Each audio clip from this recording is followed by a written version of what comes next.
Prerana Kambam one of the big boss season 8 contestant కదా. So తనేంటంటే big బాస్కి ఇది ఫస్ట్ టైం కాదనమాట రావడము. సీజన్ కన్నడలో కూడా అంటే కన్నడ బిగ్ బాస్లో కూడా తను ఆల్రెడీ వెళ్ళిందనమాట. సో కన్నడ బిగ్ బాస్కి వెళ్ళినప్పుడు తను ఏం చెప్పిందంటే తనకు ఒక ఎక్స్ బాయ్ ఫ్రెండ్ ఉన్నాడు.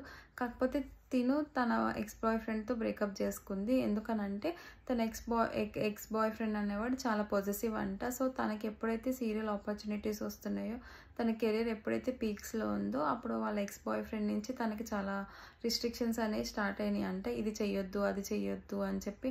అండ్ ఏదైనా ఇంటిమేట్ సీన్స్ ఉన్నాయి సీరియల్స్లో అంటే కూడా తను చాలా గొడవ పెట్టేసేవాడంట. సో అందుకే తనకి నచ్చక తన ఎక్స్ బాయ్ ఫ్రెండ్తో అయితే బ్రేకప్ అయిపోయిందనమాట.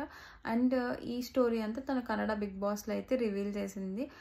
ఇప్పుడు ప్రేరణ పెళ్లి చేసుకున్న కరెంట్ హస్బెండ్ కూడా తను లవ్ చేసే పెళ్లి చేసుకుంది. కానీ వాళ్ళ హస్బెండ్ ప్రొఫైల్ అనేది ప్రైవేట్లో ఉంది. అండ్ తన హస్బెండ్ అన్నది ఏ ఇన్ఫో కూడా ఇవ్వడానికి అంటే పబ్లిక్గా షేర్ చేసుకోవడానికి అయితే ఇష్టపడట్లేదు.